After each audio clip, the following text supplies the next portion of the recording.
This is 15-year-old Mohammed Umar Khan, a schoolboy and convicted murderer. In his right hand is the weapon he used to kill another pupil at school during their lunch break.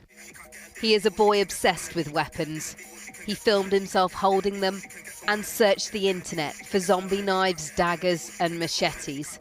A court order protecting his anonymity because of his age was lifted this morning, and Khan was handed a life sentence for murder. By the point at which you came to stab him, you were the aggressor, and that you acted in hurt and anger at what you considered to be his betrayal of your friendship. His victim was 15-year-old Harvey Willgoose, who was attending school that day for the first time in weeks.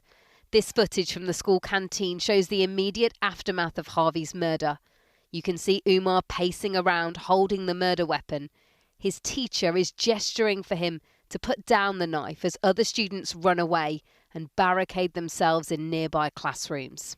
There were that many children that were there that had been affected, that had been, they've been cared for now, some aren't even been back to school.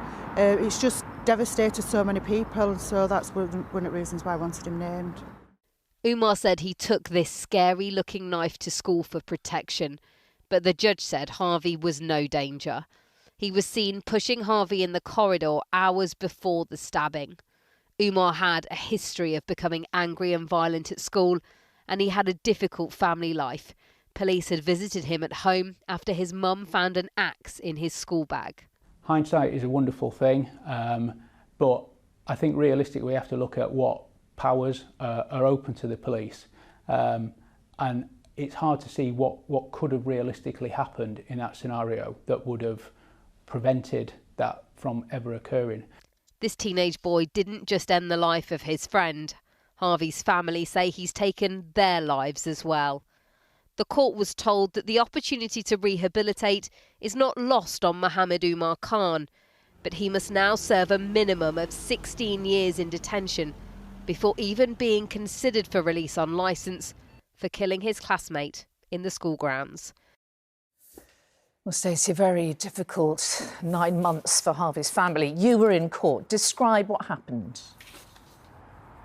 Well, it was quite a rare and extraordinary event this morning when the judge lifted those reporting restrictions that allowed us to even name the defendant in this case, something that 4 media organisations had applied for and the family had campaigned for as well. And then this afternoon at sentencing, Umar Khan listened to Sophie, Harvey's older sister, reading out a statement where she told him, "This was not just a crime against my brother, this was a crime against all who loved him."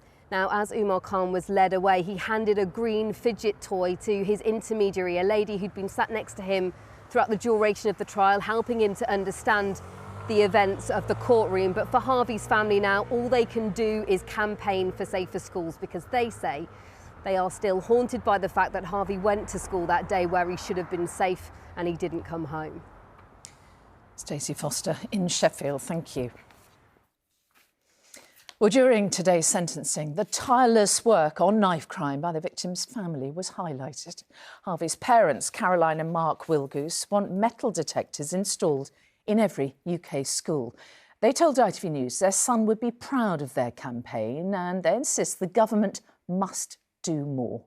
Ahead of today's hearing, the couple invited our North of England reporter Jonathan Brown to Penistone Grammar School as it installed a knife arch donated by a foundation set up in Harvey's memory.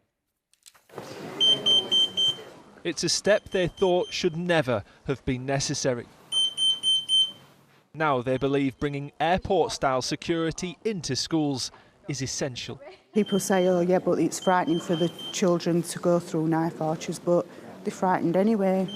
Harvey Willgoose's parents believe if a knife arch had been installed in his school in February, he'd still be alive today. Instead, he was murdered on his lunch break.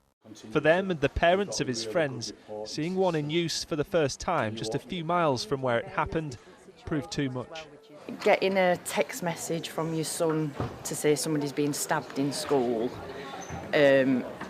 it's going to stay with me forever that day. It's just so sad that that happened when there is ways that it can be prevented.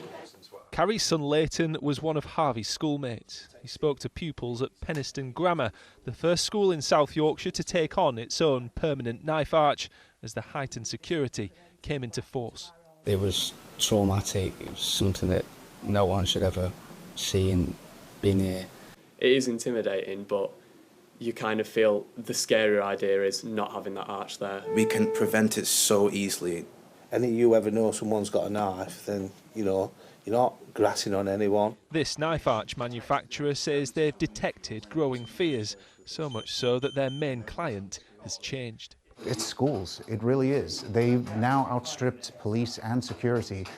School leaders here say they don't yet have a knife crime problem, but that ignoring the issue isn't the answer. We have to understand the culture of it won't happen here.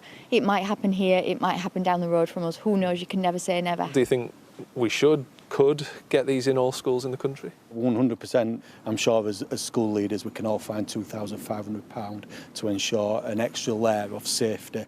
Harvey's parents say protecting children should be the first priority. What do you think Harvey would think of today? He's here now, I know I can feel he's here. He's proud of us. This is our Harvey's changed this.